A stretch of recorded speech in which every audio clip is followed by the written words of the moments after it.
Bonjour et bienvenue à un nouvel épisode de Terrain de jeu.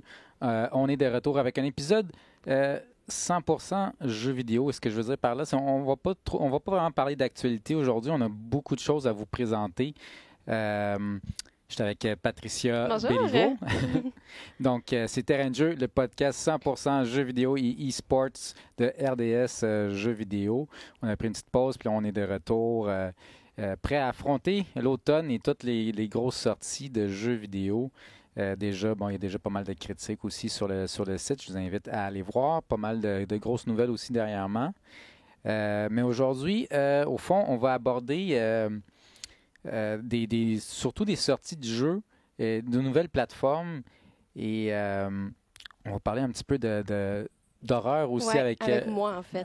avec Je viens vous Patricia. présenter mes petits coups de cœur en horreur pour vous replonger, en fait, dans l'horreur pour ce mois d'octobre qui s'en vient avant Oui. Halloween. Donc, vous préparez au mois d'octobre si vous pensez vous faire un mois de gaming, d'horreur, ben, ça va vous donner quelques idées. Donc, je vais commencer tout de suite au fond avec Apple Arcade. C'est ce dont je vais vous parler aujourd'hui. C'est donc la nouvelle plateforme de Apple qui est sortie il y a à peine quelques jours. Il faut être sur iOS 13 sur iPhone. Donc, si vous avez un iPhone, il faut faire la mise à jour pour iOS 13 si votre iPhone est assez récent pour le faire. Et sur iPad, il y a au fond maintenant, c'est un OS différent, c'est le iPad OS. Donc, il faut voir si votre iPad est compatible pour télécharger le nouveau iPad OS qui est sorti. Sur iMac, je ne suis pas sûr. Je pense que ça va être avec Mac OS Catalina. Je ne suis pas sûr si c'est sorti, mais sinon, ça sort quand même bientôt. Donc, Apple Arcade, au fond, c'est la nouvelle plateforme de gaming de Apple. Puis, c'est pas du streaming. Donc, c'est vraiment, au fond, c'est un service par abonnement, un peu à la Netflix. Dès le départ, il y a une centaine de jeux qui sont disponibles pour la modique somme de 5,99 US. Pas US, c'est 4,99 US, donc c'est 5,99 canadiens. Par mois? Oui, par OK. mois. Et tu as accès illimité à peu près une centaine de jeux.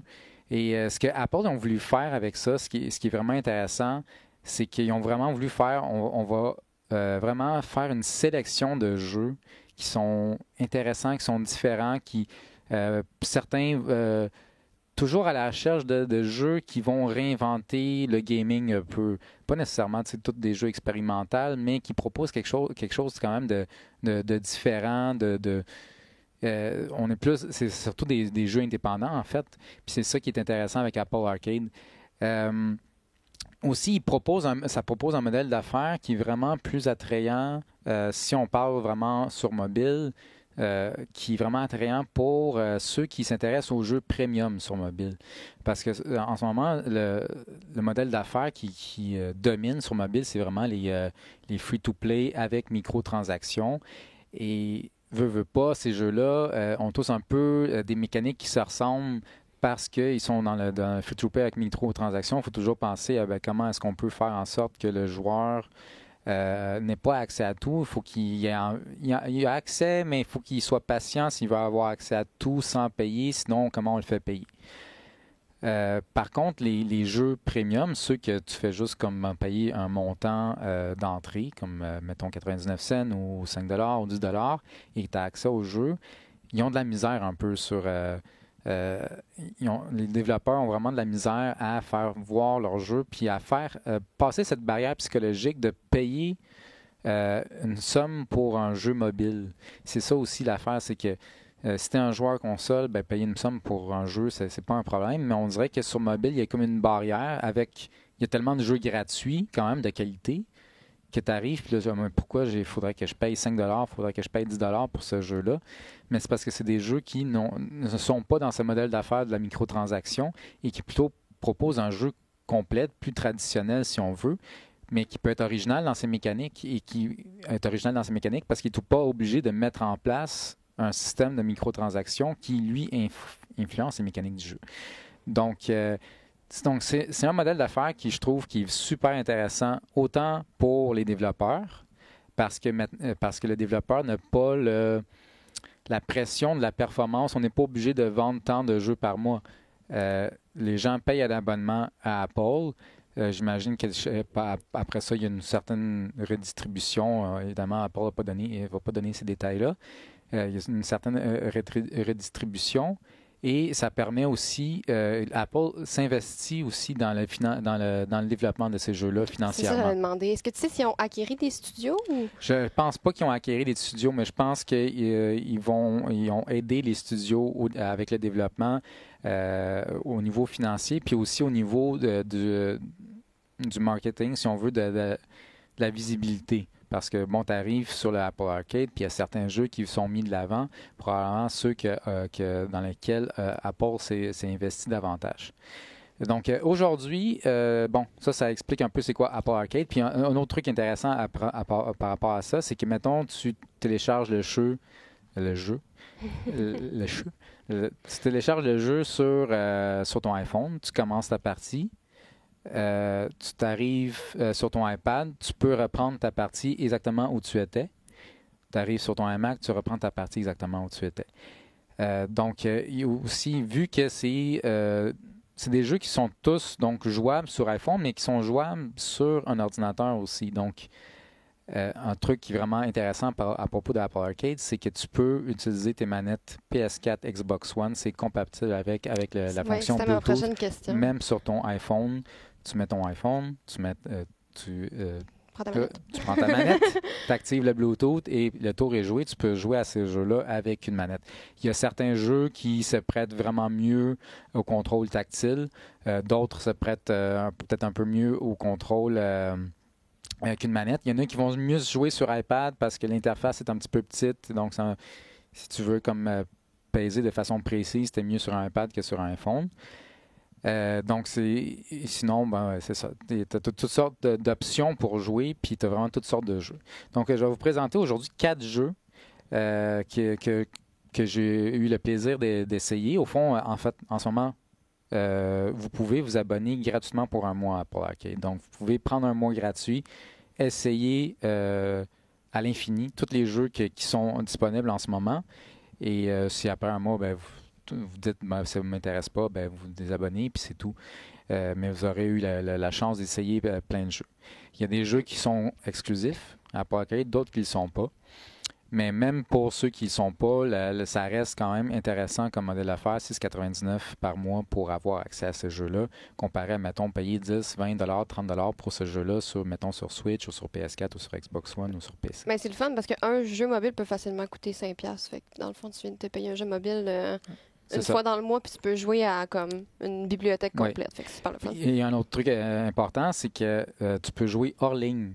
OK. Donc, souvent, tu sais, la plupart des jeux mobiles, tu arrives, tu veux jouer dans le métro, puis là, tu peux pas jouer parce qu'il faut que tu sois connecté à Internet. Tandis que ces jeux-là, ben, c'est pas du streaming et il n'y a pas j'imagine qu'à un moment donné, il faut que tu te connectes un peu de temps en temps pour vérifier ton compte, mais tu peux télécharger le jeu puis ensuite jouer hors ligne. Et Apple... Tu peux télécharger le jeu hors ligne? Non, il faut que tu sois en ligne pour le télécharger, puis ensuite tu peux jouer hors ligne. Tu peux jouer hors ligne, OK, c'est ça, j'étais comme... On n'a pas atteint ce niveau de magie encore. Puis Apple, ils ont dit, c'était vraiment important pour eux que tous les jeux qui soient présents sur Apple Arcade puissent se jouer hors ligne ou aient au moins un mode hors ligne. Donc, on est vraiment à contre-courant, en fait, de ce qui est proposé d'habitude sur mobile. Donc, c'est ça qui rend intéressant à Apple Arcade, c'est que c'est pas juste comme une version bonifiée du App Store, c'est vraiment quelque chose de différent et d'intéressant. On y accède quand même à travers le App Store. Si vous avez fait la mise à jour iOS 13 sur l'iPhone, il y a au fond, l'onglet Update a été remplacé par l'onglet Arcade, puis vous avez quand même accès à vos updates en cliquant sur un autre menu. Donc, bref, passons au jeu. Passons au jeu. Le premier jeu que je vous parler, c'est Where the Cards Fall. Jeu vraiment intéressant de puzzle et narratif aussi. On se retrouve dans un monde en vue isométrique et on contrôle ce personnage-là qui, au fond, on comprend qu'il vit en banlieue, dans une banlieue américaine quelconque, puis on se déplace d'un endroit à l'autre et à chaque fois qu'on arrive dans une maison, il y a des petites scénettes, une histoire, parfois, il y a des interactions avec d'autres personnages, mais on les entend parler, mais c'est pas du langage reconnaissable. Au fond, il n'y a aucun texte dans le jeu. Il n'y a rien qui t'explique vraiment c'est quoi l'histoire qui se passe. Donc, on est vraiment dans l'observation. On est vraiment dans l'ambiance du jeu. Puis, ensuite, on se retrouve dans des petits niveaux comme ça. Si vous écoutez la version vidéo, vous voyez en ce moment, c'est qu'on est dans des petits niveaux en vue isométrique et les buildings sont faits en cartes. Et chaque building, puis ce jeu-là se joue vraiment bien avec les contrôles tactiles. Au fond, vous pincez, mettons, une building qui fait en carte, puis là, ça se défait, ça devient un paquet de cartes. Vous pouvez déplacer ensuite le paquet de cartes, le faire grandir à nouveau, et au fond, ça devient comme un peu un puzzle de plateforme. Comment je peux me rendre à telle plateforme en déplaçant mon paquet de cartes et en faisant grossir un building. Plus il y a de l'espace, plus il va prendre de l'expansion. Donc, il peut prendre différentes formes, le building. Donc là, c'est vraiment comment je place mes buildings et mes cartes pour pouvoir aller du point A au point B. Des petits puzzles, un petit peu dans le fond, là, comment que ça ouais, se c'est vraiment des petits puzzles agrémentés du fait qu'on est dans un univers narratif quand même intéressant. J'ai parlé un petit peu avec les développeurs, puis on comprend qu'il y a quelque chose de très personnel dans ce jeu-là. Il voulait parler de lui, son adolescence, quand il grandissait en banlieue de Baltimore, puis il trouvait que la banlieue, c'était vraiment quelque chose de suffocant, puis il voulait sortir de là. Donc, il y a vraiment quelque chose de personnel. On le sent en jouant, qu'il y a un apport personnel dans ce jeu-là. Puis c'est ça, une des choses qui le rend intéressant et qui est vraiment emblématique de ce que Apple veut faire avec Apple Arcade. On va passer au prochain jeu. Ça s'appelle Shinsekai Into the Depths. C'est une exclusivité de Capcom. Donc, vraiment, le géant japonais, Capcom, il est embarqué dans le train Apple Arcade avec ce jeu-là, qui est un jeu en vue 2.5D. Donc, on est vraiment vu de côté comme un jeu de plateforme. Et comme le titre le dit, Into the Depths, on est en dessous de l'eau tout le temps. Et on joue une espèce de personnage mystérieux. Encore une fois, il y a une histoire, mais rien n'est expliqué. On essaie d'observer et comprendre ce qui se passe. On a ce personnage-là qui porte un scaphandre un peu spécial. Il y a quelque chose un peu alien un peu de ce personnage-là, un peu extraterrestre. Et on est en dessous de l'eau. Et là, même qu'au début, on est dans sa maison qu'on voit en ce moment en version vidéo, qui est en dessous de l'eau. Puis tout à coup, il y a comme une espèce de truc qui commence à grossir puis qui envahit son espace. Et là, il doit comme partir à l'aventure. Et je sais qu'il y a des développeurs là-dedans qui ont travaillé sur la série Resident Evil. Et ça paraît, on est vraiment dans un jeu de survie parce qu'au fond, tu es en dessous de l'eau, donc tu as des bonbonnes d'oxygène. Tu peux trouver des bonbonnes pour augmenter ta capacité. Quand tu te fais endommager, ben ça brise, ça peut briser tes bonbonnes et faire réduire ta réserve plus rapidement. Donc, tu peux aussi tirer les ennemis avec une arme, mais ça aussi, c'est limité. Il faut que tu trouves aussi des ressources pour ensuite créer des armes ou remplir ta bonbonne d'oxygène. Donc, on est vraiment aussi, c'est du platforming vraiment physique. Donc, tu peux sauter et utiliser une espèce de petit booster qui tu peux te propulser dans les airs, mais plus tu l'utilises, plus ça utilise de l'oxygène aussi. Mais en même temps, si tu tombes de trop rapidement, ça va endommager tes bonbonnes. Donc, c'est un jeu on est en dessous de l'eau.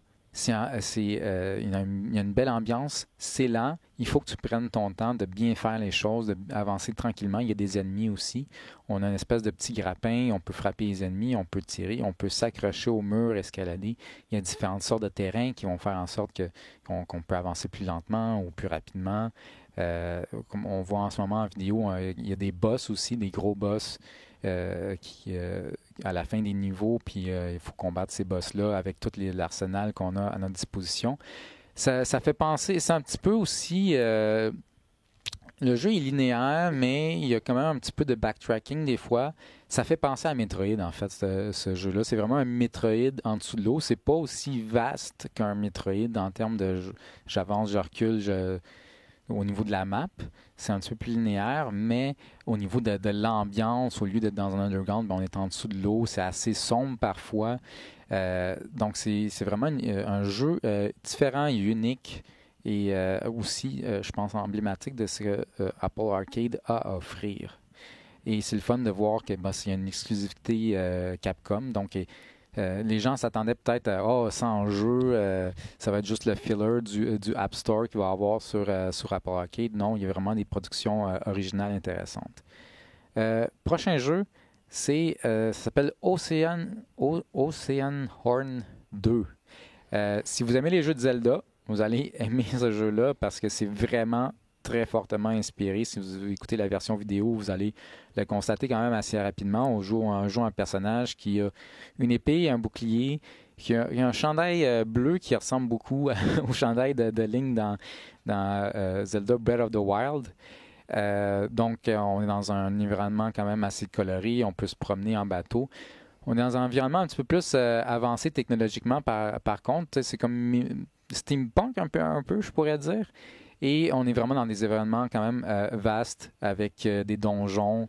On ouvre des coffres, on attrape des clés pour ouvrir des portes. Puis à la fin, il y a un boss. Donc, si vous aimez Zelda, vous allez vraiment vous reconnaître. Mais en même temps, je dirais pas que c'est une copie. Je dirais que c'est très fortement inspiré. Mais c'est un univers unique, un univers quand même original. Et donc, c'est ça. Tu peux même casser des pots, comme dans Zelda.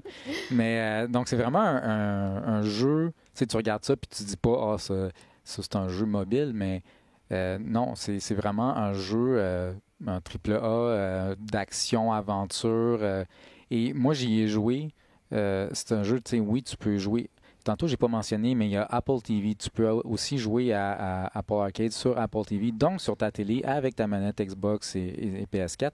Donc, ça, c'est un jeu qui se prêterait parfaitement à jouer sur ta Apple TV, sur ta télévision, comme si tu jouais à n'importe quelle autre console. Par contre, moi, j'y ai joué directement sur mobile avec les contrôles tactiles. Donc, à gauche, tu as comme un joystick virtuel pour bouger, puis à droite, tu as des boutons pour frapper ou bloquer. Et ça va vraiment super bien. Je suis vraiment impressionné de à quel point ça joue bien. Puis, c'est encore mieux si tu joues une manette, mais les contrôles tactiles fonctionnent bien quand même. Fonctionnent bien. Puis, et comme je disais, tu peux commencer à jouer chez toi sur ta Apple TV. Puis là, tu es dans une salle d'attente à quelque part, tu es dans le métro ou whatever, et tu veux continuer ta partie. Évidemment, tantôt, j'avais parlé en ligne, hors ligne. Si tu veux que ta partie se synchronise, il faut quand même que tu puisses te connecter à l'Internet le temps au moins de synchroniser ta partie. Dernier jeu, ça c'est vraiment un jeu, j'allais dire, disons spécial, c'est vraiment intéressant. Si vous êtes fan de l'univers de Scott Pilgrim, des scènes d'action dans le film Scott Pilgrim vs. The World, ça fait penser un peu à ça. Le jeu s'appelle Sayonara Wild Arts.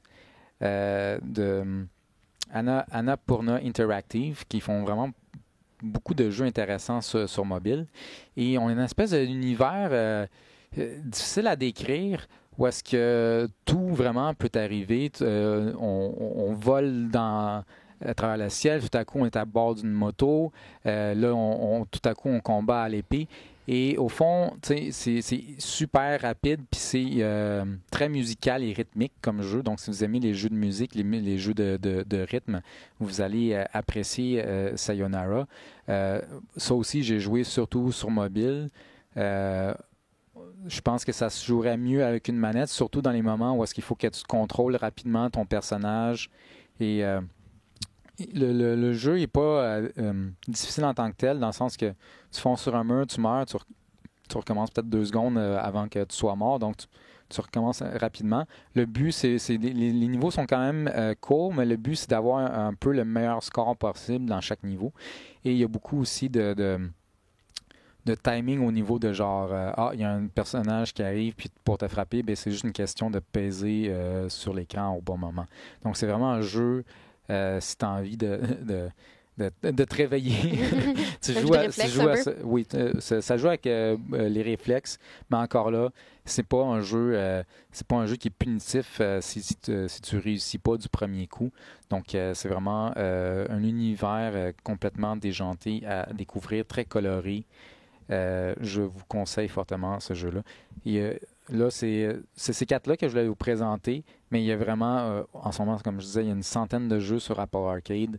Ce matin, j'ai joué à Cat Quest 2, qui est vraiment intéressant. Il y a des jeux de puzzle aussi, donc il y a des jeux plus habituels sur mobile, si on veut, des jeux puzzle avec des mécaniques très simples, et il y a des jeux vraiment plus élaborés comme Oceanhorn et Shinsekai. Je vous conseille fortement d'aller au moins essayer le mois gratuit sur Apple Arcade si vous possédez évidemment une plateforme Apple quelconque. Il y a des gros titres qui s'en viennent, qui ne sont pas encore sortis. Il y a Fantasian, qui est du créateur de Final Fantasy, qui est en train de faire un RPG en stop motion. Donc, toutes les scènes dans le jeu, c'est des scènes réelles qui ont été construites, des maquettes, des miniatures, et les personnages également. Et puis tout ça a été comme animé. Et donc ça avait été annoncé quand Apple Arcade avait été annoncé. C'est pas encore disponible, j'imagine que c'est encore en développement, mais ça, c'est un gros titre qui s'en vient. Puis il y a aussi Beyond the Still Sky, qui est la suite d'un classique jeu d'aventure point and click, Beneath a Still Sky. Donc voilà.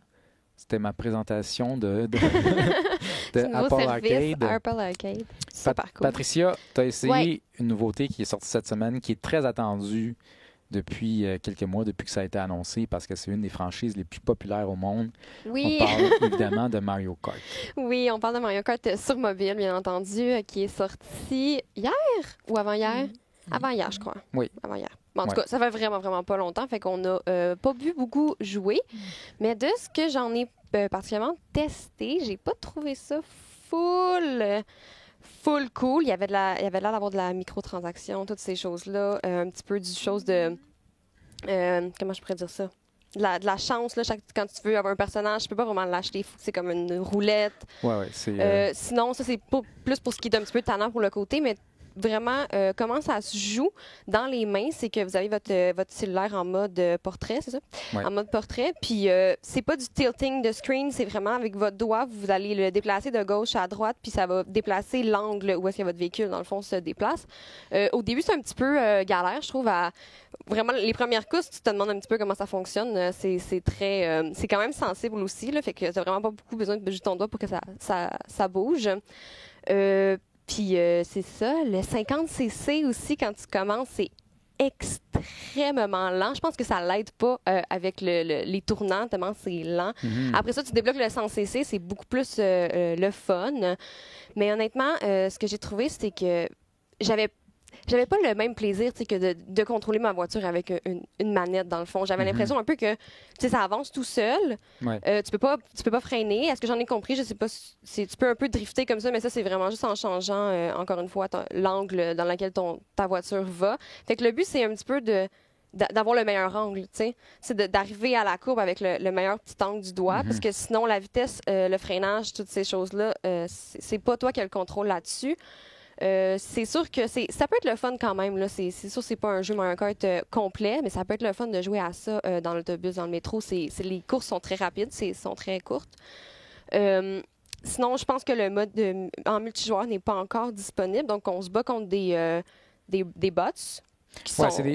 La façon que c'est présenté, tu as l'impression que tu joues contre des gens, mais c'est pas vraiment le cas. Ouais, c'est comme ils ont comme un gamer tag, là, mais non, c'est pas. Puis en plus, il y en a comme avec une écriture japonaise, il y en a qui sont écrits avec notre alphabet. Fait que tu as vraiment l'impression que peut-être que tu te bats avec d'autres gens dans le monde, mais supposément que non. Donc, ça aurait été bon pour notre ego parce que les bots sont vraiment poches. Fait qu'on gagne pas mal tout le temps premier. Au moins, ça nous permet peut-être de nous pratiquer un petit peu avant. J'ai vu qu'il fallait payer pour le 200cc, c'est ça? Je me suis pas rendue là. Moi, j'étais encore en train de me rendre aux 150. Là, s'il faut que je paye pour le 200, ça va être vraiment triste. Mais 50, c'est épouvantable. Comme les 2-3 premières courses, t'as pas le choix de les faire en 50. Puis c'est tellement lent. Là. J'ai le goût de pousser dans les fesses un petit peu. Mais sinon, c'est sûr que je pense que c'est un jeu que pour les enfants, c'est super, c'est facile. Pour les adultes, vous allez peut-être moins passer des heures, mettons, là-dessus. Là, c'est vraiment un petit jeu d'arrêt d'autobus, comme je dirais. C'est pas mal ça. J'ai pas trippé, mais il y a quand même de la possibilité. On voit que Nintendo sont encore vraiment dans l'expérimentation par rapport au mobile. Pratiquement tous les jeux qui ont sorti avaient un modèle d'affaires différent. Donc, je pense qu'ils se cherchent encore. Ils cherchent le modèle parfait. On va voir qu'est-ce que ça donne avec le temps pour Mario Kart Tour. Je pense que c'est aussi un peu nos attentes qu'il faut revoir. Mario Kart mobile, on le sait qu'on n'aura pas des grandes jouabilités, là, on sait qu'on n'aura pas du grand gameplay, mais en même temps, je sais pas, on s'attend comme Mario Kart. Puis là, on arrive avec un jeu super simple, mais c'est normal, tu n'as pas beaucoup de contrôle que tu peux faire là-dessus. Je pense que c'est ça. C'est aussi une question d'attente. Là. On est un petit peu trop énervé pour des jeux qui sont des jeux mobiles. Il faut s'attendre à ce qu'ils soient un petit peu moins complets que s'ils nous sortiraient un jeu, dans le fond. Ouais. Fait que, on les aime quand même. C'est un jeu super joli. Donc, c'est ça pour Mario Kart Tour. On va voir comment le jeu se développe parce qu'évidemment, bon, c'est un jeu mobile. Il vient de sortir. Il y a sûrement du contenu qui va être rajouté. Peut-être que Nintendo va écouter aussi le feedback de la communauté puis peut-être ajuster leur modèle d'affaires et tout. Donc, on va voir comment ça se passe à ce niveau-là. Donc, Patricia, oui. Le mois d'octobre s'en vient. Oui, Halloween. On est encore on est le 26 septembre aujourd'hui en date d'enregistrement. Donc, dans quelques jours, on passe en mode horreur Halloween. Dès la semaine prochaine, vous allez pouvoir commencer à vous habiller tout en noir. Puis les feuilles des arbres vont tomber, on va commencer à avoir froid. On a déjà froid un petit peu. Oui, c'est vrai. Donc, tu vas nous parler aujourd'hui au fond, c'est pas des nouveaux jeux, c'est des jeux, je dirais pas rétro, certains datent juste de quelques années. J'ai essayé d'y aller vraiment vaste. Des classiques. Des jeux qui ont aussi des gameplays un peu différents. Parce que, tu sais, deux fois le même jeu, c'est pas le même jeu, mais deux jeux qui seront vraiment semblables dans le gameplay, je me suis dit, lequel je préfère le plus? Je vais pas tout vous montrer des survival. Si t'aimes toi, faire tirer sur des zombies, t'aimes ça avoir une arme dans un jeu, il va en avoir pour tout le monde, des plus vieux, des plus récents, mais toutes des classiques. Donc, le premier que tu vas nous parler, c'est Silent Hill. Gros classique. Silent Hill, en plus, tu as du choix de consoles. Le premier PS1, après ça PS2. Après ça, il y en a même une version sur la Wii. Oui, il y en a sur Wii. Qui est plus facile, je pense, qui mise plus sur l'histoire que sur le combat.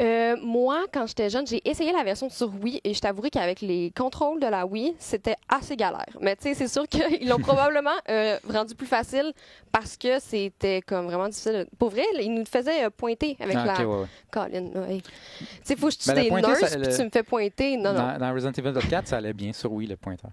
C'est ce qu'on m'a dit aussi. Supposément que ça allait bien. Mais moi non plus. Chez nous, ça n'a jamais marché. Ça a l'air, les manettes de Wii, c'était tout ça la galère. Si vous écoutez la version vidéo en ce moment, vous voyez, c'est des images du trailer de Silent Hill au E3 1998. Donc, ça se peut que ce soit différent de ce que le jeu était au final. J'avais 2 ans. Donc, c'est ça. Dans le fond, Silent Hill, c'est un classique. Si vous avez seulement vu les films, ça vaut vraiment la peine de retourner au jeu parce que c'est pas pareil. L'histoire est vraiment plus élaborée. C'est vraiment différent. Même en partant, le personnage principal est pas le même. C'est un homme qui s'appelle James. Sa femme est décédée. Il s'en va avec sa fille à Silent Hill et c'est là que l'accident arrive. Donc, carrément, là, c'est pas du tout les mêmes personnages qu'on a dans les films. Il y a plusieurs films de Silent Hill? Il y en a 2. Ah oui, OK. Le 2, on n'en parlera pas, OK? J'ai dit les films. J'en ai vu aucun des deux. Qu'il n'existait pas. Bon, fait que c'est ça. Silent Hill, c'est un gros classique. Pour ceux-là, il y a beaucoup de jeux. Là. Fait que là, c'est les images celui de la PS1 qu'on voit en ce moment. C'est peut-être pas super excitant pour les joueurs de nos jours, mais même sur le jeu de la PS1, honnêtement, c'est l'atmosphère que ça rendait. C'était vraiment, vraiment réussi pour un jeu d'horreur. Dans le fond, tout le monde connaît un peu l'histoire de Silent Hill, mais vraiment pour passer très, très rapidement dessus, c'est ça, c'est vous vous retrouvez dans la ville de Silent Hill sans votre fille parce que vous avez eu comme un accident d'auto et quand vous vous réveillez, votre fille n'est plus à vos côtés et vous êtes comme dans une espèce de ville embrumée dont vous ne réussissez pas à sortir. De toute façon, vous cherchez votre fille. Donc, tout le long, c'est ça, vous cherchez votre fille, vous vous rendez compte que la ville est comme... Il y a une force démoniaque qui rend la ville dégoûtante, en fait, pleine de sang et d'ennemis complètement ragoûtant, qui rappelle aussi des personnages dans une ville typique, comme on a les nurses, on a aussi les enfants dans l'école, qui sont tous des petits monstres qui viennent vous courir après. Donc, vous essayez un petit peu comme de savoir qu'est-ce qui se passe dans cette ville-là pour finalement vous rendre compte que c'est une jeune fille qui aurait été brûlée parce qu'on va penser qu'elle était une sorcière. Donc, c'est son esprit à elle qui garde cette ville-là dans une espèce de cauchemar qui finit jamais. Comme un peu pour que les habitants ils souffrent autant qu'elle a souffert. Fait que votre fille, elle est comme attirée par cette jeune fille-là. Je vous dirai pas pourquoi, parce que c'est vraiment super spoiler, mais elle est comme attirée par cette jeune fille-là, fait que vous autres, vous vous retrouvez à suivre votre fille qui suit un démon tout le long. Et c'est assez, c'est assez stressant. Vous allez avoir une arme, vous allez pouvoir vous battre, vous allez en fait vous battre beaucoup. Il y a beaucoup d'ennemis dans Silent Hill, faut être prêt, il faut avoir les reins solides. Sinon... C'est une série qui avait évolué... en parallèle de Resident Evil, puis qui était souvent comparé, parce que les deux, c'est un peu des survival horror avec des mécaniques un peu semblables. Mais Resident Evil était vraiment plus dans le scientifique, le biohazard, les virus, puis tout ça, alors que Silent Hill, on est vraiment dans le rêve, le fantôme, dans le cauchemar, ouais. dans des choses qui font pas nécessairement de sens. Vraiment le surnaturel plutôt que d'essayer d'expliquer. Puis c'est ça que j'aime dans Silent Hill aussi. Il n'y a pas grand-chose qui est expliqué parce que c'est un cauchemar, parce que c'est du démoniaque, parce que c'est du surnaturel. Puis en horreur... Parce que c'est fait par des Japonais. Exactement. C'est les plus fucked up. Mais parce qu'en horreur, moins on en dit... mieux c'est des fois, puis comme c'est ça aussi, je trouve que les films avaient vraiment raté avec ça. Ils essayaient de trop expliquer l'histoire, puis ça rendait juste le petit personnage démoniaque comme vraiment plus purante. Tu sais, quand tu mets une scène dans un film avec une apparition fantomatique, mais qu'elle parle, puis qu'elle reste là pendant un bon 30 secondes, t'en as plus peur. Tu sais, faut qu'elle fasse comme peur rapidement, sinon... Mais les jeux Silent Hill, vous avez toute une variété, sont pas mal toutes bons. Excusez-le, j'avais comme un regard absent. Là. Je sais qu'il y en a un qui est vraiment moins bon. Regardez les reviews. D'après le console que vous avez, vous devriez avoir bien du plaisir à retourner voir cette série-là. Prochain jeu, Soma. Ah, merci. Je sais pas ma liste. Avec... merci. C'est moi qui ai fait l'ordre de... Ouais. Je connais ma liste de jeux, mais je sais pas l'ordre, c'est ça. Soma, c'est vraiment un méga coup de cœur pour moi. C'est la raison pourquoi que je ne parlerai pas d'Amnesia dans cette liste-là, c'est parce que j'ai décidé de parler de Soma à la place. C'est les mêmes développeurs qui ont fait ça. Okay. Donc, dans la même lignée de pensée, de dire moins on en montre, plus c'est épeurant. Puis c'est vraiment du gros survival. Tu n'as pas d'armes, tu peux pas te défendre contre les créatures. Tout ce que tu peux faire, c'est les éviter, te cacher, puis essayer de passer à côté. Donc, Soma, ça se passe dans un... fait un peu penser à du Bioshock, dans le fond, dans son environnement, parce que ça se passe dans une espèce de base scientifique, souterraine. Je dis souterraine, sous l'eau, en fait, aquatique. Donc, tu n'as aucun moyen de sortir de là, parce que même si tu pourrais en sortir, ben, tu te ramasses comme dans le fin fond de l'océan. Donc, tu es vraiment pris dans cette base-là et tu te réveilles, tu comprends absolument pas qu'est-ce qui se passe. En fait, le jeu commence, tu t'en vas faire un scan de cerveau et tu te réveilles, tu es dans une base complètement démolie, complètement avec des gens, du sang, des robots, beaucoup de robots aussi démolis. Donc, vraiment, là, tu te demandes qu'est-ce qui a bien pu se passer là. Et le jeu va te dire qu'est-ce qui a bien pu se passer là, mais il va te le dire très lentement. Et Soma, en fait, oui, il y a des ennemis. Oui, il faut que tu te caches. C'est épeurant pour ça. Mais c'est pas ça qui fait vraiment la force du jeu. La force du jeu, c'est vraiment son atmosphère. Et la façon qu'il t'amène l'histoire et la façon aussi qu'il va t'amener des grandes décisions, ça va te faire remettre en question plein de choses, en fait, parce que il y a des machines. Les machines ont comme des programmes à l'intérieur d'eux qui ont été pris sur des vrais gens. Donc, les machines, dans un sens, ils pensent un petit peu qu'ils sont des vrais gens. Fait que là, après ça, toi, quand il faut que tu arrives, puis il faudrait comme que tu détruis une machine, mettons, pour passer, tu te sens comme mal. Parce qu'elle est comme fâchée après toi. Elle est comme, tue-moi pas. Puis t'es comme, mais t'es juste du métal. Puis de toute façon, la base, elle est toute pétée. Mais elle est comme, non, mais tue-moi pas. Fait que là, c'est comme plein. C'est vraiment, ça vient jouer avec ça ici. En même temps, t'as peur. En même temps, t'es dans une atmosphère complètement sautée où tu peux pas sortir. Et tu sais que même si tu réussirais à sortir, il n'y a aucun moyen de faire rien avec ça. Fait que t'es un petit peu comme Doom. Mais en même temps, t'essaies de comprendre où t'es. Et c'est une des fins, là, les plus malade que j'ai vu dans un jeu vidéo. Puis tout le monde qui a joué est comme... joue-y s'il te plaît à cause de la fin, mais je peux vraiment pas te donner d'indices parce que ça pète tout. Mais vas-y, joue la fin. Fait que vous allez probablement pleurer à la fin. Vous allez. Bon. Ouais. C'est le genre de jeu que tu te couches après, puis tu te poses plein de questions, tu te dis, oh mon Dieu, si je serais dans cette situation-là, qu'est-ce que je ferais? Est-ce que j'aurais vraiment fait la décision que j'ai choisi de prendre? Écoute, t'en as pour 3 jours à te reposer en question.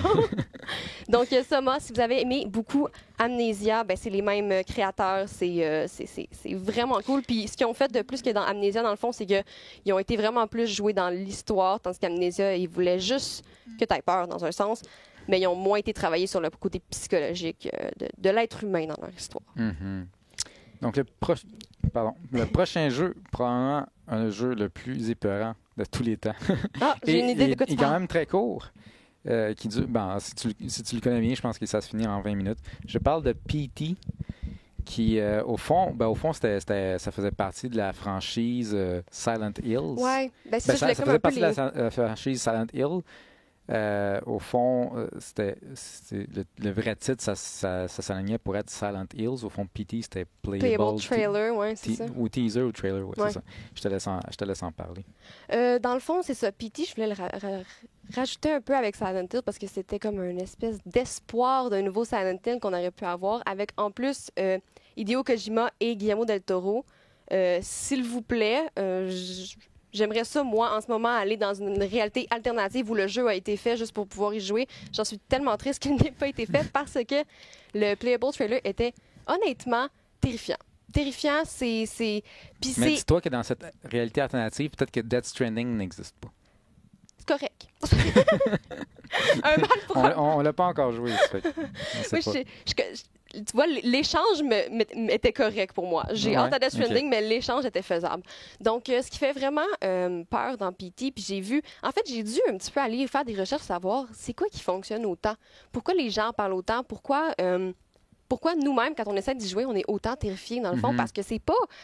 C'est rien de game-changing, là. C'est un fantôme, puis tu traverses le même couloir on and on, dans le fond, tout le long que tu joues. Ouais. En fait, comment il a réussi à nous faire avoir peur comme ça, c'est que, premièrement, comme je disais tantôt, moins t'en dis, mieux c'est. On comprend pas. On comprend vraiment pas pourquoi on est là. On est pris au piège en même temps. Le fait de faire toujours une loupe, c'est ça rend très claustrophobique, en fait. Les premières fois que tu l'as fait, la loupe, ça te dérange pas tellement. Mais à un moment donné, quand ça fait comme 10-15 fois que tu as fait, ça devient comme tu te sens vraiment enfermé, plus que d'avoir juste une porte qui est barrée. Parce que vraiment, là, la porte, elle fait juste te revenir au début. Ouais. Même chose, il y a toujours des petits changements. Dans chaque fois que tu vas passer dans le corridor, il va y avoir des petits changements que tu ne remarqueras pas, mais qu'à la longue... Mais je pense qu'à un moment donné, c'est que tu remarques, puis là, tu fais comme « Oh, OK ».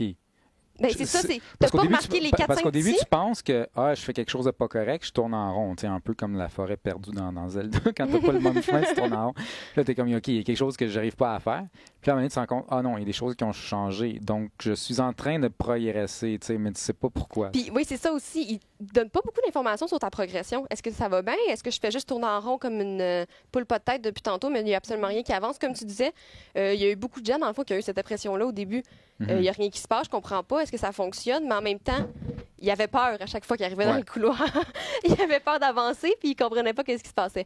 Dans le fond, c'est ça, c'est les petits changements, les petites choses, mais qu'une fois que tu vas avoir changé comme 4-5 affaires, puis tu repasses dans le couloir, tu les avais pas remarqué, mais tout changé ensemble. Ah, mon Dieu, le couloir, il est plus pareil pantoute. Fait que là, tout d'un coup, ça te fait remettre en question tout ce que tu avais vu avant. Ça vient jouer un petit peu avec ton psychologique et tout ça. Même chose pour, je pense qu'il y a comme un espèce de répondeur aussi qui te donne de l'information sur qu'est-ce qui est arrivé. Ce répondeur-là, au début, tu es content, il te donne un petit peu l'information. Après ça, il commence de plus en plus à gricher, à plus rien te donner. Fait qu'au début, tu pensais, yes, enfin, je vais savoir qu'est-ce qui s'est passé là. Eh bien non, le jeu te dit absolument rien, sauf te faire courir après, en fait, par la charmante Lisa. Je dis absolument rien. On sait que ça a été une famille, là, il y a eu le père de famille aurait commis un meurtre, aurait tué toute la famille, en fait. Mais qu'est-ce que toi, tu fais là? Tu te fais un peu accuser d'être le père? C'est toi qui as tué tout le monde? Est-ce que c'est vraiment ça? Est-ce que tu es juste pris dans une maison hantée? C'est vraiment, vraiment beaucoup de questionnements. Si vous n'avez pas déjà joué, malheureusement, il faudrait que vous ayez déjà un ami qui l'aille parce qu'il est plus téléchargeable nulle part, mais il y a une version refaite. Juste pour mettre un petit peu en contexte, au fond, Hideo Kojima, il faisait ce jeu-là avec Guillermo del Toro pour Konami, parce que c'est Konami qui détient la licence Silent Hill. Et il y a eu comme une chicane, au fond, un divorce entre Konami et Hideo Kojima, pour qui il faisait la série Metal Gear. Et là, c'est vraiment un divorce, un mauvais divorce.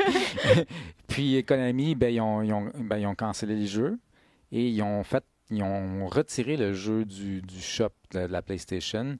Donc, le jeu n'est plus... Vous ne pouvez plus aller le télécharger. Si vous l'avez déjà téléchargé, il est dans votre bibliothèque, vous pouvez jouer, mais vous ne pouvez pas aller le télécharger à nouveau. Ouais. Donc, je pense qu'au début, il y a des gens qui se sont mis à vendre leur PlayStation avec le jeu installé super cher. Oui, ça a fait comme une petite mode comme Flappy Bird. Oui, c'est ça, comme Flappy Bird. Mais tu sais, au fond, c'est que tu tournes en rond puis tu deviens concentré tellement sur les détails qu'à un moment donné, il y a des petits jump scares là, à certains moments. Il y en a pas beaucoup. Il y en a juste comme peut-être 3 ou 4, mais qui deviennent vraiment efficaces parce que tu es dans une loupe. Puis là, tu ne sais pas quand il y a quelque chose qui va arriver. Tu es tout le temps stressé. Tu es tellement en... T'as tout le temps l'impression tu vas en avoir un jump scare. Fait que quand les 3 ou 4 du jeu arrivent, mon Dieu, qu'ils sont efficaces, c'est ça, parce qu'il n'y en a pas 40. C'est quand j'ai joué à ce jeu-là, j'ai joué avec des amis. On était 5 gars dans une pièce, puis on se passait à la manette, puis à Mané, on voulait jamais que ce soit notre tour. On voulait jamais prendre la manette. On était terrifiés, même si on était 5 dans la même pièce. Puis en plus, quand t'es pas tout seul, tu le sais, t'es avec tes chums, t'as une manette, t'es pas dans le jeu, tu le sais, mais en même temps, je sais pas, c'est plus fort que nous. On a genre comme non, je veux... Arrange-toi avec ça. Arrange-toi avec Lisa. Là. Je l'aime pas tellement. Puis en plus, une façon aussi de faire beaucoup parler le jeu, c'est que tu peux terminer le jeu, sauf que c'est vraiment cryptique. Qu'est-ce que tu dois faire pour terminer le jeu? Il faut qu'à un moment donné, tu sois à tel moment, à tel endroit, que tu sois au téléphone, puis que tu attendes la sonnerie un certain nombre de fois, puis après ça, tu pèses sur un bouton. C'est comme quasiment impossible à deviner. Donc, ce que ça a fait, c'est que les gens, il fallait qu'ils aillent sur Internet pour comme, discuter, voir, ça crée de la discussion sur Internet, de voir qu'est-ce qu'il faut faire pour finir PT. C'est devenu évidemment très populaire auprès des streamers, auprès des YouTubers. Donc, ça a vraiment, c'est devenu un phénomène, ce jeu-là. Et pourtant, c'est un jeu qui se termine en 20 minutes. Oui, c'est ça. Puis, c'est devenu un phénomène aussi parce que Konami a juste essayé de l'enlever sans dire au préavant qu'il allait l'enlever. Ils ont juste fait ça comme subtil, là, mais ça n'a pas tout pensé subtil. Là, tout le monde s'en est rendu compte. Là. Mais ils ont juste essayé de passer ça comme dans du beurre, mais pourtant, ça a fait vraiment, vraiment l'effet contraire de le rendre encore plus rare. Ça lui a donné encore plus d'exposition. Puis, c'est ça. C'est super le fun. Allez-y, allez y jouer. Vous pouvez probablement pas, c'est très très triste, mais... Moi, j'allais sur ma PlayStation, donc appelez-moi. Oui, c'est ça. Moi, j'ai pas joué. J'ai pas eu une manette dans la main. Non? Non, mais j'ai regardé pas mal de let's play, mais j'ai pas eu de PlayStation, puis j'ai pas d'amis qui l'ont downloadé jusqu'à ce que c'était plus là. Quelle tristesse! Mais ouais, c'est ça. C'est super le fun. Je dis le fun, en fait, c'est pas le fun du tout, mais si vous aimez vous faire souffrir un petit peu, PT, c'est un... Je dis ça un classique. C'est pas encore assez vieux, vraiment, pour qu'on puisse l'appeler un classique. Là, quoi, ça fait déjà 5 ans. On peut dire que c'est un classique instantané. On va toujours en parler de PT puis du projet qui aurait pu... Tu sais, c'est comme la série Firefly qui a été cancellée en plein milieu de saison. Il y a juste une saison, puis c'était genre la meilleure chose au monde. Puis il y a eu un culte autour de cette série-là, justement parce que tu t'imagines ce qu'il aurait pu être. Prochain jeu, Until Dawn. Oui! Fait que c'est ça, je vous disais, j'avais vraiment là, des affaires très différentes. Hein? Oui. Excusez. Excusez. Until Dawn, c'est un jeu que j'ai un petit peu comme brossé de côté, que j'ai mis de côté quand c'est sorti. C'était pas quelque chose qui m'intéressait, moi, les slasher movies, les vendredis 13 de ce monde, de films d'horreur. C'est pas mon genre de film d'horreur que je préfère. En fait, j'aime mieux les films d'horreur souvent de fantômes, là, psychologiques, ces affaires-là. Pas juste gore. Fait que je me suis dit, Until Dawn, c'est pas mon genre de jeu parce que c'est vraiment... ça a été un petit peu publicité comme étant un slasher, mais en version jeu vidéo. Mais c'est plus que ça, c'est beaucoup plus que ça, puis c'est vraiment, vraiment cool. En fait, Until Dawn, quand tu t'embarques là-dedans, tu vas tout de suite commencer à t'attacher au personnage. Attention, parce que, spoiler alert, c'est un slasher. Il y en a qui risquent de mourir là-dedans. Donc, dans le fond, tu t'en vas avec tes amis, classique du genre, une gang d'adolescents qui se trouvent dans une espèce de chalet, dans une montagne, éloignée de tout le monde, bien sûr, éloignée de toutes sortes d'aides et de secours, bien entendu. Donc, vous êtes quand même une bonne gang. Vous êtes pris là-dedans. Au début, c'est subtil là, comment que l'action commence à arriver. Vous commencez à avoir des apparitions, des choses comme ça. Oui, je sais, j'ai dit que c'est un slasher, puis je suis en train de rembarquer des fantômes là-dedans, mais inquiétez-vous pas, là, ça va tout expliquer. Vous voyez des espèces d'ombres, de choses comme ça. Vous essayez de convaincre vos amis. C'est un jeu aussi, je ne l'ai pas mentionné, mais c'est un jeu qui est un peu comme les Telltale. Donc, vous allez avoir des différentes décisions à prendre. Puis ces décisions-là vont affecter, dans le fond, comment l'histoire va ensuite se dérouler. Puis ça affecte vraiment beaucoup dans Until Dawn, dans le sens où vous pouvez littéralement finir le jeu et avoir sauvé tous vos amis. Mais genre, c'est sûr que vous ne le réussissez pas sans un guide puis sans avoir au moins joué une couple de fois, mais comme c'est possible de réussir le jeu et d'avoir sauvé tout le monde. Mais je vous avertis tout ça n'arrivera pas. Mais c'est super le fun parce que aussi, Until Dawn, c'est un jeu à la Telltale qui vous laisse prendre des décisions, mais qui vous laisse beaucoup moins de temps qu'un jeu comme Telltale pour prendre des décisions. Donc, vous êtes vraiment sur le réactif. Vous n'avez pas le temps de penser logiquement qu'est-ce qui serait le mieux, logiquement, je pense que le meurtrier arrive par là. Est-ce que je devrais... Non, c'est tout de suite, tu décides, est-ce que tu te caches ou tu continues à courir, puis ensuite, tu prends les conséquences de cette action-là, dans le fond. C'est super le fun, honnêtement. C'est quasiment un film. Il y a des petites séquences où vous avez un petit peu plus de gameplay. Bien sûr, vous pouvez contrôler votre personnage, le faire marcher et tout. Mais puis il y a aussi une petite part de surnaturel que j'avais vraiment pas vu arriver. Que ça a l'air que c'est super connu, là, qu'il y a des Wendigo dans Until Dawn. Moi, j'avais aucune idée avant de commencer à jouer à ça que c'était quelque chose. Je pensais que c'était vraiment un tueur là, humain. Là. C'est des espèces de créatures, honnêtement, quand même, vraiment terrifiantes. Wendigo, c'est pas un Sasquatch, pas un Bigfoot? Ou c'est quelque chose de similaire?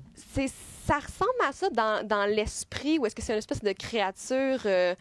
qui vit en forêt, qui est cachée. Je sais que ça vient des légendes canadiennes. Okay. Fait que c'était... je pense qu'il y a des gens qui disaient que dans leur coin de pays, genre en Alberta, whatever, pour eux autres, les Wendigo, c'était comme des cerfs, mais comme morts-vivants. Mais dans le jeu, comment ils l'ont illustré, c'est vraiment des gens...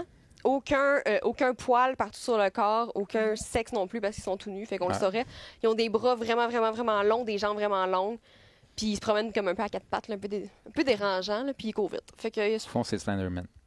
Ouais, c'est Slenderman, mais genre pas de costard, puis après, genre une dure soirée. Ils sont partis de la même famille, c'est comme les cousins. Ouais, c'est comme le cousin moins chic.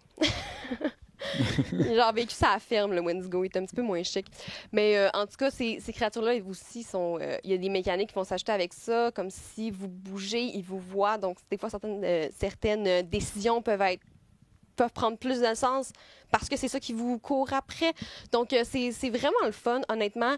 C'est vraiment le fun de voir à quel point vos décisions vont aller affecter le reste. Et tout le long, vous allez vous faire dire du jeu Butterfly Effect. Vous allez vous faire rappeler l'effet papillon pour toujours vous rappeler que vos décisions sont très importantes puis que ça peut aller changer. Une toute petite affaire peut aller changer quelque chose de vraiment important à la fin. Puis c'est toujours le fun de voir les décisions qu'on prend au début dans les comme 15 premières, 20 premières minutes du jeu. Après ça, tout d'un coup, ils reviennent. Ça fait comme 2-3 heures que tu joues. Puis là, OK, t'avais mis quelque chose là, bien là, t'en as besoin. Malade, fantastique. Donc, c'est ça, Until Dawn. Allez-y. Si vous aimez les jeux, tu sais, c'est pas un Silent Hill, là, vous n'allez pas avoir à tirer sur tout. Non, c'est plus narratif. Ouais, c'est plus narratif. Puis vous allez presque rire aussi des fois. Fait que c'est bien. Tu sais, vous allez rire, pleurer et avoir peur. Bon. Dans le dernier, vous n'allez pas rire du tout. Pas rire du tout. En plus, c'est un jeu fait au Québec par le développeur québécois Red Barrels. Outlast, qui est super le fun. Outlast, j'aurais parlé d'Amnesia parce que je les trouve très, très, très semblables. Mais comme je disais tantôt, j'ai parlé de Soma à la place à cause que l'histoire est vraiment, vraiment plus cool. Donc, Outlast, qu'est-ce que j'ai vraiment aimé comparer, mettons, à Amnesia là-dedans? Qu'est-ce qu'ils ont amené de plus? C'est bien sûr la fameuse caméra. Le fait que tu vois rien quand t'as pas la caméra. Puis c'est pas pareil que d'avoir une lanterne. C'est spécial. Tu sais, tu passes à travers une vision nocturne qui te fait voir tout d'un coup, vraiment d'une shot, vraiment plus ce qui t'entoure, en fait. Puis tout d'un coup, tu peux vraiment avoir des méga bons jumpscares qui viennent avec ça. C'est un jeu à jumpscare, Outlast. Malheureusement, ce que beaucoup de gens ont trouvé qui était un petit peu moins cool, mais qu'en même temps, si vous aimez ce genre de jeu-là, peut être très, très le fun pour vous, c'est que c'est très linéaire, c'est très parkour. Si vous aimez ça, prendre vos propres décisions, c'est pas un jeu pour vous, mais si vous aimez être guidé à travers un environnement puis pas chercher, tu sais, niaiser pour rien, ben c'est un jeu qui ferait plus pour vous. Donc, comme je disais, c'est très rapide, vous allez avoir des séances de poursuite, mais quand vous avez une séance de poursuite, vous vous demandez jamais où aller. Vous n'allez pas nécessairement vous dire « Ah, je dois aller me cacher là ». Souvent, tu vois où est-ce qu'il faut que tu t'en ailles. Il y a une solution. Oui, c'est ça. Tu sais, souvent, le chemin est très tracé. Les autres portes sont juste fermées. Fait que comme tu te poses pas de questions. Moi, j'ai joué au deuxième. Le deuxième est un petit peu plus ouvert. D'ailleurs, je suis pris à un endroit où je ne sais pas où me cacher, puis je me fais toujours trouver. Mais oui, je sais, tu m'as parlé de l'endroit. En plus, quand j'ai regardé un let's play, j'ai pensé à toi, puis ça m'a fait bien rire. Il n'y a pas eu de misère. Bon. C'est juste toi, Mario. Non, mais je pense que les gens avaient un petit peu critiqué ça. Ouais. Parce mais que ça reste un jeu dépendant. C'est pas, il n'y a pas un développeur triple A non, mais derrière ça. c'est un super travail. Les gens avaient critiqué ça un petit peu parce qu'ils aimaient... Mais il y a toujours des gens pour critiquer tout, tu sais. Ils aimaient le fait que... Ils n'aimaient pas le fait que, dans le fond, vu que c'est linéaire, tu peux pas juste décider de faire comme « OK, j'arrête de courir, je m'en vais... » Tu sais, je tourne là, puis le fait de prendre une mauvaise décision dans ces temps-là aussi, ça peut aider un jeu d'horreur. Tu sais, oh merde, t'as pris une mauvaise décision. Tandis que là, quand tu reaches la porte du fond, tu le sais que t'as reach la porte du fond. Tu sais. Sauf que, en même temps, comme des gens comme toi, comme ben des gens, ça peut faire arrêter aussi là, dans un jeu d'horreur quand t'es juste pris. Là. Ça fait plus peur. Les monstres font plus peur quand ça fait 8 fois qu'ils te sautent dessus, une année. Fait que ce que je trouve qui est vraiment efficace à Outlast, c'est que c'est ça, c'est rapide. Tu refais pas 800 fois la même affaire. Quoi que c'est vrai, si tu meurs dans les sens de poursuite, tu peux refaire 800 fois la même affaire, mais il faut vraiment, là, sont assez facile habituellement les séances de poursuite. C'est du found footage, c'est vraiment cool. Vous allez avoir l'impression en finissant le jeu que vous pourriez mettre toutes vos séances de found footage, comme on dit, et en faire quasiment un Blair Witch, un film. C'est super cool. L'histoire est vraiment spéciale, très, très, très spéciale, très expliquée. C'est une histoire de... C'est l'Allemagne. Pendant l'Allemagne nazie, là, il y avait comme des gens qui étaient testés là, dans des laboratoires. Ils testaient sur des gens pour faire une méga weapon, faire une super arme avec des micro-ordinateurs. En tout cas, c'est comme... Mais supposément que plus tu fais souffrir les gens, si tu fais vraiment genre break their spirit, excusez, j'ai vraiment beaucoup d'expressions en anglais. C'est tous des jeux que j'ai joués en anglais en plus. Briser leur esprit. Merci. Si tu fais ça, comme vous voyez en ce moment à l'écran, là, pour ceux qui regardent la vidéo, c'est tous des gens qui sont dans l'asile et qui ont eu leur esprit, dans le fond, qui a été brisé. Donc, ces gens-là, ensuite, ils les utilisaient pour les tester pour essayer de faire une méga machine, une méga arme. Et ça s'est retourné contre eux. Et c'est pour ça qu'en ce moment, à l'asile, j'allais dire les habitants. Non, là, les genres de prisonniers, ben, sont lousses, tout vous court après, c'est l'anarchie. Donc, vous autres, vous êtes comme une espèce de journaliste et vous découvrez tranquillement l'histoire derrière ça, puis vous allez... C'est pas comme P.T., c'est pas comme... même Silent Hill, c'est un petit peu moins expliqué. En finissant le jeu, vous allez avoir une très, très bonne idée là, de ce qui se passe dans cet asile-là. Ce qui peut être plaisant pour des gens qui n'aiment pas ça, finir tout le temps sur des espèces de grandes questions ouvertes, genre on ne comprend rien de ce qui s'est passé. Il y a beaucoup qui trouvent ça un petit peu frustrant. D'ailleurs, si vous jouez sur Switch, il est disponible sur Switch. Il y a Outlast 2 aussi qui est disponible. Le 2, c'est des nouveaux personnages, c'est une nouvelle situation. On est plus dans un village, il y a comme des thématiques plus religieuses.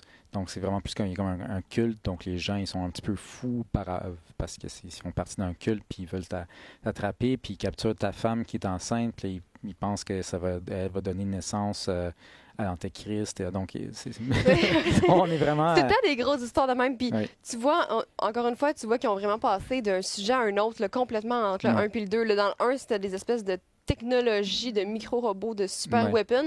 Puis dans le dos, on est rendu dans un petit village, ça a quasiment l'air d'un village redneck, quelque part de complètement perdu, où est-ce qu'ils sont très, très, très religieux, puis des choses comme ça. Fait qu'ils vont comme jouer dans plusieurs choses. J'aime bien ça. Moi, j'avais beaucoup aimé Outlast 1 parce que je trouvais que l'asile était très efficace pour comme créer la peur, tandis que le village me faisait un peu moins peur dans ses décors, dans son, tu sais, dans le fait que l'asile, t'étais dans un bâtiment, puis je sais pas, là, les espèces de personnes folles qui nous couraient après étaient vraiment épeurantes. Mais sinon, le 2 est un petit peu mieux fait, par exemple. Comme si tu t'es resté pris, mais il est un peu mieux fait pour... ça donne un peu plus de choix, dans le fond, au joueur. Je suis pas très patient, moi, quand je pris? meurs 3-4 fois de suite au même endroit dans un jeu. J'ai tendance à le mettre de côté. Puis des fois, ça arrive que j'y retourne jamais. Mais ça reste un super beau jeu. C'est vraiment à découvrir. Si vous aimez ce genre de jeu-là, si vous aimez avoir peur un petit peu. Mais c'est ça, le 2, la tension dans l'environnement est plus due au fait que c'est plus ouvert. Donc, tu es tout le temps en train de regarder autour de toi. Tu sais pas quel chemin. Je passe-tu derrière la maison? Je passe-tu devant? Je rentre-tu dans la fenêtre? Parce que tu peux rentrer dans les fenêtres des maisons. Il va y avoir quelqu'un dans l'autre pièce à côté. Ouais, donc, c'est un peu plus ça. Tu sais jamais qu'est-ce qui t'attend. Vu que c'est quand même un petit peu plus ouvert, il va y avoir des chemins plus efficaces que d'autres pour éviter les ennemis. Parce que dans le 1, c'est assez inévitable. C'est un couloir. C'est ça, c'est que des fois, c'est quand même bien que tandis que dans le 2, tu peux te dire je voudrais m'éviter, mettons, de me mettre plus dans la merde, fait que je passe de passer en avant, je vais passer en arrière, mais dans le 1, tu peux juste pas t'as juste pas ce choix-là, fait que tu te dis juste comme tu fais juste subir. Ouais. Rendu là, t'es comme j'avance vers ma mort. On va sortir de l'horreur puis aller dans la lumière. Ouh, fait du bien. Et un jeu très coloré. Au fond, il est sorti la semaine passée. C'est Link's Awakening, The Legend of Zelda Link's Awakening, le remake qui vient de sortir sur Nintendo Switch. Donc, on le sait, c'est un jeu qui était sorti originalement sur le Game Boy.